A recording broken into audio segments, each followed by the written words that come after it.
धन्यवाद अध्यक्ष महोदय। धन्यवाद। माननीय सदस्य श्री मोहिबुल्ला जी। बिस्मिल्लाहिर्रहमानिर्रहीम। जनाबे सदर मोहतरम, सबसे पहले मैं आपका तहे दिल से शुक्रिया अदा करता हूं कि आपने मुझे इस मसले पर गुफ्तगू का मौका दिया और मुझे ज्वाइंट पार्लिमानी कमेटी का भी हिस्सा बनाया। सदर मोहतरम, जब हमारा मुल्क आज़ाद हुआ था तो हमारे कायदीन के सामने दो रास्ते थे। वो रास्ते क्या थे और किसने पेश किए थे, ये अब गैर अहम है। असल बात यह है कि हमारे रहनुमाओं की दूरंदेशी और अक्लमंदी की बदौलत मुल्क में हर मजहब को परवान चढ़ने, फलने फूलने और अपने इदारे चलाने की आज़ादी दी गई, जो कि हमारे आइन की आर्टिकल 25 और 26 में मौजूद है। ये हक महज एक आईनी हक नहीं बल्कि बुनियादी हुकूक का हिस्सा है। आज हमारे ऐवान के सामने जो वक्फ तरमीम बिल पेश किया गया है, ये न सिर्फ हमारे बुनियादी हुकूक की खिलाफ वर्जी है बल्कि राइट टू इक्वलिटी के भी साफ खिलाफ है। इसको सदर मोहतरम मुल्क की दूसरी मेजोरिटी कभी कबूल नहीं करेगी। सदर मोहतरम, इस बिल में सबसे पहली तरमीमी वक्फ एक्ट के नाम तब्दील करने की है। मैं कहता हूं नाम बदलना तो एक मामूली बात है, क्योंकि असल में जो तब्दीलियां की जा रही हैं उनका वक्फ के बुनियादी उसूलों और फिक़ही कवाइद से दूर दूर तक कोई वास्ता नहीं है। इस तरमीमी कानून का मकसद वक्फ के इदारे को कमजोर करना और उसे बेअसर करना है।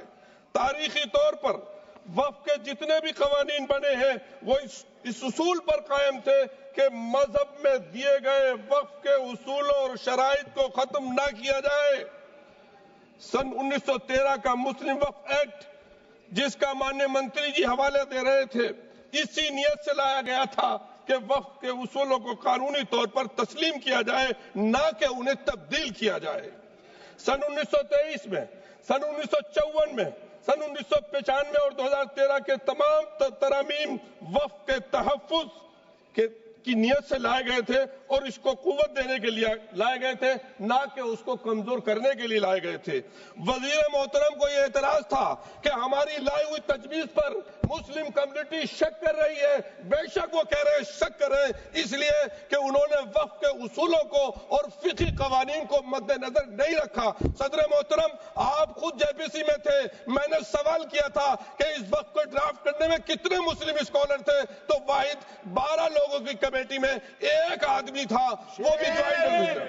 सदर मोहतरम, मैं अब चंद चीजों की निशानदेही करना चाहता हूं जो वक्फ की असल हैसियत और बुनियाद को खत्म करने की दर पे है। पहली तरमीम, वक्फ को अब सिर्फ मुसलमानों तक महदूद किया गया है।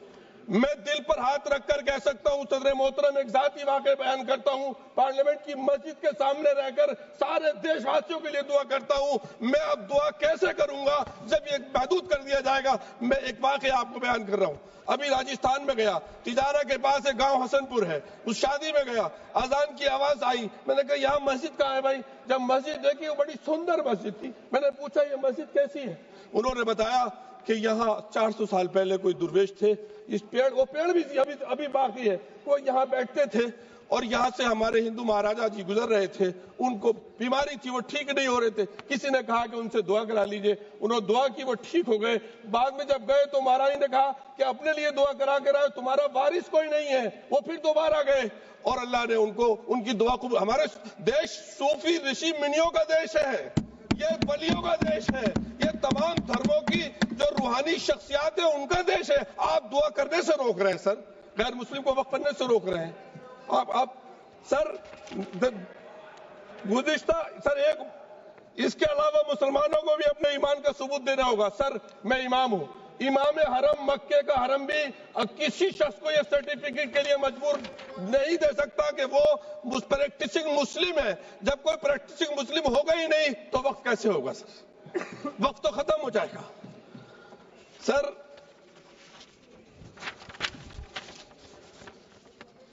वक्फ बाय यूजर, जिसके मुताबिक अगर वक्फ की दस्तावेज ना हो, डॉक्यूमेंट्स ना हो, वक्फ करने वाले की शनाख्त ना हो, तो लंबे अरसे से जारी इस्तेमाल को वक्फ माना जाता है। यह उसूल हमने नहीं बनाया, प्रीवी काउंसिल के फैसलों से बाज़ाब्ता तौर पर यह उसूल माना गया।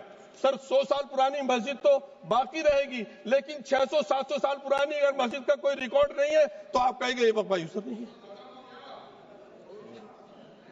अरे सर कितना हम लोग यकीन करें।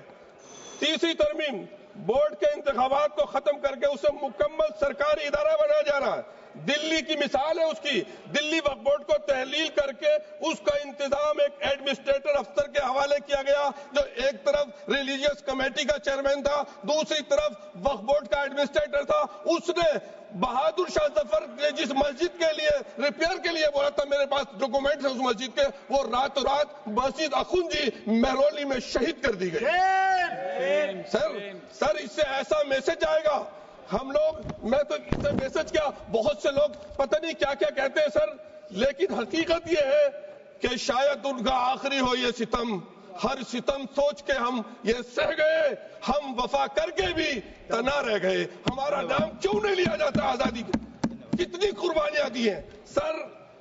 मैं और क्या कहूं, कुछ लोग तो इतने माहिर हैं, दामन पे कोई दाग न, दामन पे कोई दाग न खंजर पे कोई धब्बा, तुम नष्ट करो हो या करामात करो।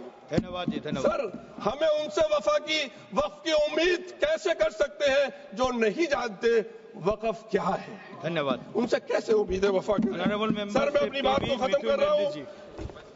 आप खत्म कीजिए, 30 सेकंड में खत्म कीजिए, 30 सेकंड।